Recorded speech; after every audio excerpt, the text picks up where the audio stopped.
same plane, same pilot, same destination, same sky. But depending on which ticket you bought, and I am talking about the exact same flight, the same aircraft, the same wheels up and wheels down, you are about to have one of the most dramatically different human experiences that modern travel has to offer. I have flown in the back of the plane with my knees touching the seat in front of me, eating a bag of pretzels I paid $3 for, wondering why the flight attendant looked through me like I was part of the upholstery. And I have flown in the front of the plane where someone called me by my name before I sat down, offered me a drink before the door even closed, and handed me a menu, an actual printed menu, for a meal that I did not know was going to be that good on an airplane. Same plane, same flight number, same arrival time. A completely different species of experience. And today we are going to walk through every single level, from the basic economy middle seat in the back row to the first class suite with the door that closes, and I am going to show you not just what you get, but the exact calculation the airline industry is running behind every smile, every snack, and every blanket that either arrives or does not. Because once you understand the system, once you see what is actually happening between those rows of seats, flying is never going to feel quite the same again. And if you are new here, stick around to the end of this video, because I am going to share something about the airline system that the frequent flyers already know and that most people never figure out. It changes how you book, it changes what you pay, and it has been sitting in plain sight the whole time. The story of two passengers. Let me tell you about two people on the same flight from New York to London, 8 hours. Overnight, both boarded the same plane within minutes of each other. The first is a man named James. James is 34, works in marketing, and booked his ticket 6 weeks out when the price was reasonable, $480 for a basic economy fare. He is in seat 42E, middle seat, last row that reclines, next to the lavatory. The second is a woman named Elena. Elena is also 34. She works in finance, and her company booked her ticket $6,200 for a business class seat. She is in seat 4A, a lie-flat pod with a window view, direct aisle access, and a privacy divider. Same flight, same 8 hours. James arrives in London, exhausted, slightly stiff, having slept approximately 40 minutes. Elena arrives rested, having had a 3-course meal, slept 6 hours on a flat bed, showered in the airport lounge before the flight, and been handed a warm towel and a bottle of water the moment she woke up over the Atlantic. They stand at the same baggage claim. They take the same train to the city. But they did not have the same experience of getting there, not remotely. And the reasons, the specific, calculated reasons for every difference between seat 42E and seat 4A are exactly what we are going to walk through today. Level 1. Basic economy. Basic economy. The bottom of the cabin.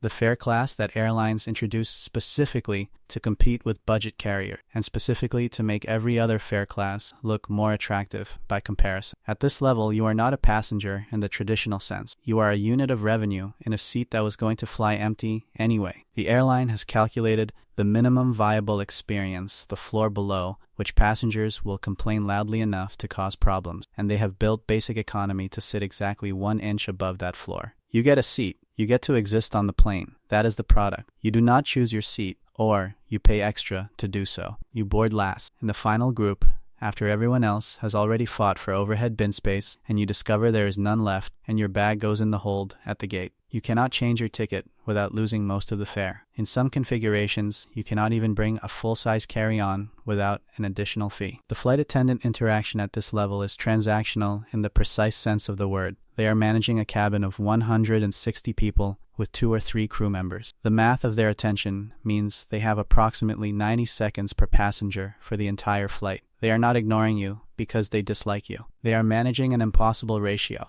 and you are in the row that requires the least attention because you paid for the service that requires the least attention. The snack, if there is one, arrives in a bag. The drink comes in a plastic cup with ice that melts before you finish it. The entertainment requires your own earphones and may or may not work depending on which aircraft you drew.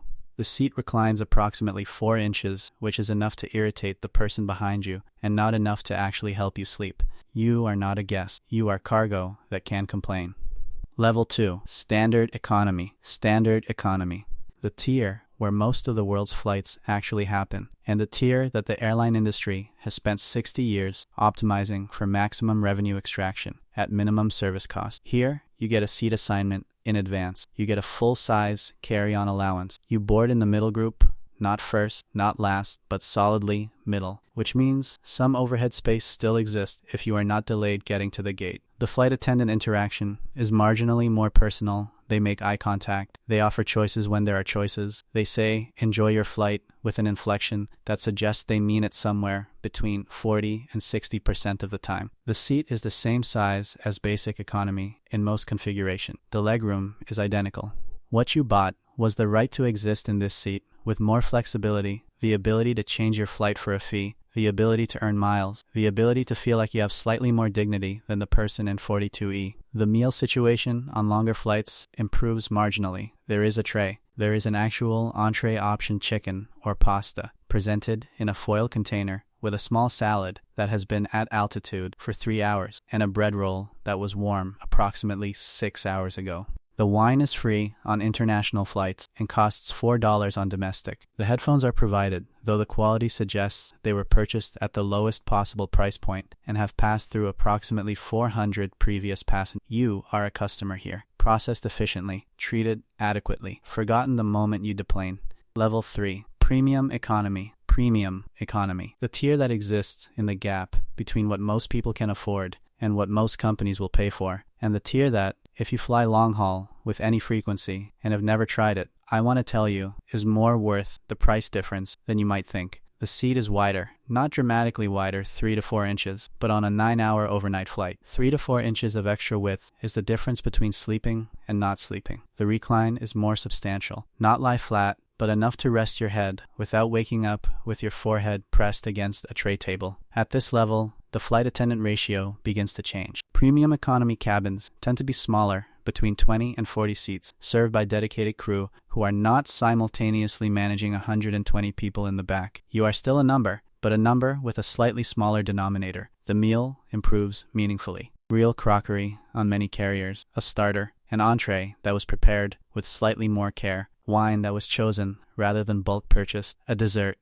The whole experience of eating on a plane shifts from something you endure to something that is not embarrassing to post on a travel blog. And here's the thing about premium economy that most people do not realize until they have flown it. Once the gap between premium economy and standard economy is almost always larger than the gap between premium economy and business class. The jump from the back of the plane to the middle is enormous. The jump from the middle to the front is meaningful but incremental. Level 4. Business class. Business class. This is the tier where the airline stops being a transportation company and starts being a hospitality company. Everything below this line is logistics. Business class is service. The seat is lie flat on any long-haul route worth discussing. You are horizontal for as much of the flight as you want to be. The privacy varies by aircraft. Some business class cabins are open pods. Some have privacy screens. The newest configurations have doors that close entirely. The difference between an open pod and a closed door is not trivial if you are someone who has trouble sleeping with strangers around you.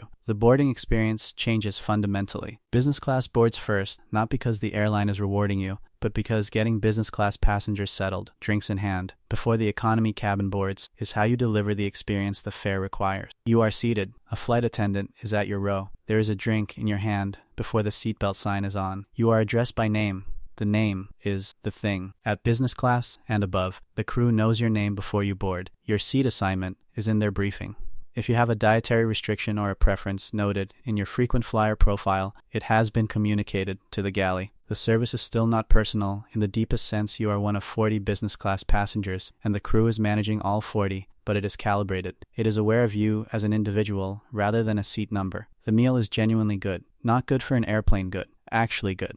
Multi-course. Wine list. Chosen from a printed or digital menu at your convenience rather than offered on a trolley, moving too fast for you to decide. On flagship carriers, the food has been designed by actual chefs in actual test kitchens. The bread arrives warm because it is heated on the plane. The dessert is plated rather than unwrapped. The arrival's experience differs here too. Priority baggage means your bag appears on the belt before the economy passengers have cleared immigration. Priority immigration lanes exist in many airports for premium cabin passengers. The total time from wheels down to outside the terminal can differ by 45 minutes to an hour compared to the economy experience on a full international flight. You are a guest at business class, a valued one, valued precisely enough to justify the margin the airline makes on your ticket. Level 5. First class. First class. On the carriers that still offer it: Emirates, Singapore Airlines, Lufthansa, Air France, Qatar, Japan Airlines, this is not an upgrade of business class. It is a completely different product that happens to involve an airplane. The suite.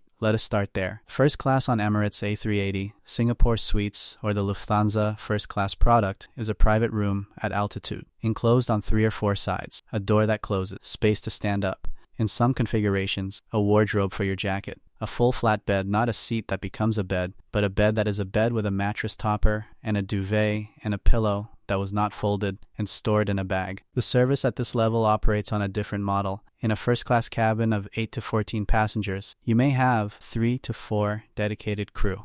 The ratio is 1 crew member to 3 or 4 passengers. This ratio, impossible to maintain at any other price point, is what allows the experience to feel genuinely personal rather than systematically warm.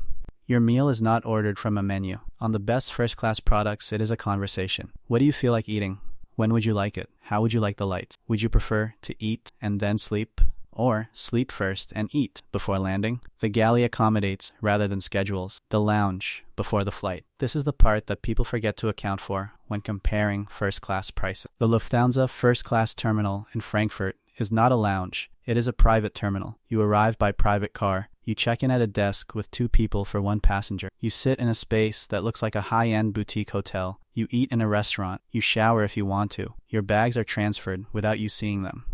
A private car on the tarmac takes you directly to the plane. You board last, after business and economy have already settled, because your experience begins in the terminal and extends to the seat without interruption. The price for this is somewhere between $8,000 and $22,000, depending on route and carrier, which sounds absurd, which is, by any normal standard, absurd. But the margin on that seat is what funds everything else on the plane: the fuel, the crew, the maintenance, the overhead of running an airline. First-class passengers on premium routes are not paying for a flight. They are subsidizing the system that makes every other seat possible. Now step back from the seats and the meals and the names on the crew briefing and look at what is actually happening.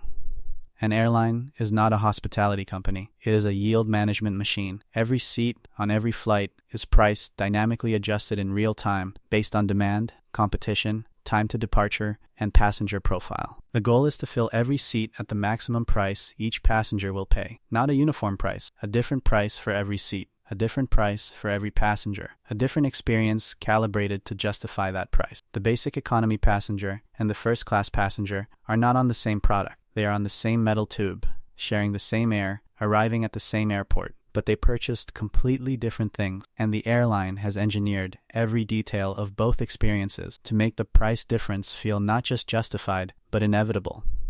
The flight attendant, who seems warmer in business class, has not been selected for warmth. They have been given a ratio that allows warmth to be expressed. The meal that tastes better in first class has not been prepared by a different kitchen. It has been given a budget per head that makes quality possible. The name on the briefing is not a gesture of personalization. It is a data point extracted from the frequent flyer profile and deployed as a service differentiator. Every element of every tier is calculated.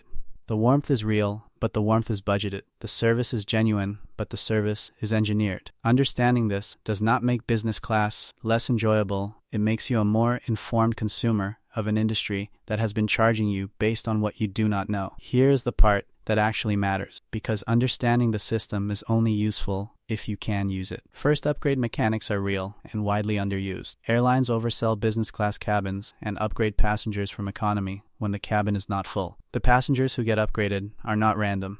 They are frequent flyers with status, passengers who checked in early, passengers who are traveling alone, and occasionally passengers who ask. Asking politely, specifically, at the right moment works more often than most people realize. The worst answer is no.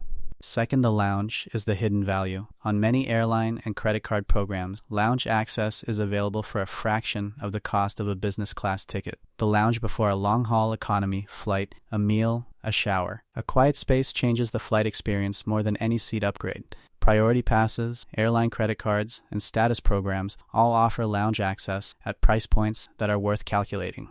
Third, the price to experience curve is not linear. The jump from standard economy to premium economy on a long-haul overnight flight is often the best dollar for dollar upgrade in aviation. The price difference is typically $300 to $600. The experience difference, a wider seat, meaningful recline, dedicated service, a real meal, is enormous. The jump from premium economy to business class costs significantly more for an incremental improvement in sleep quality and service. The jump from business to first is enormous in cost and genuine in experience, but difficult to justify without a company paying for it. Fourth, if you fly with any frequency and do not have airline status, you are leaving money on the table. Concentrating flights on one alliance, one airline, one loyalty program turns annual miles into upgrades, lounge access, and priority everything, and upgrades the experience of every flight you take without changing what you spend.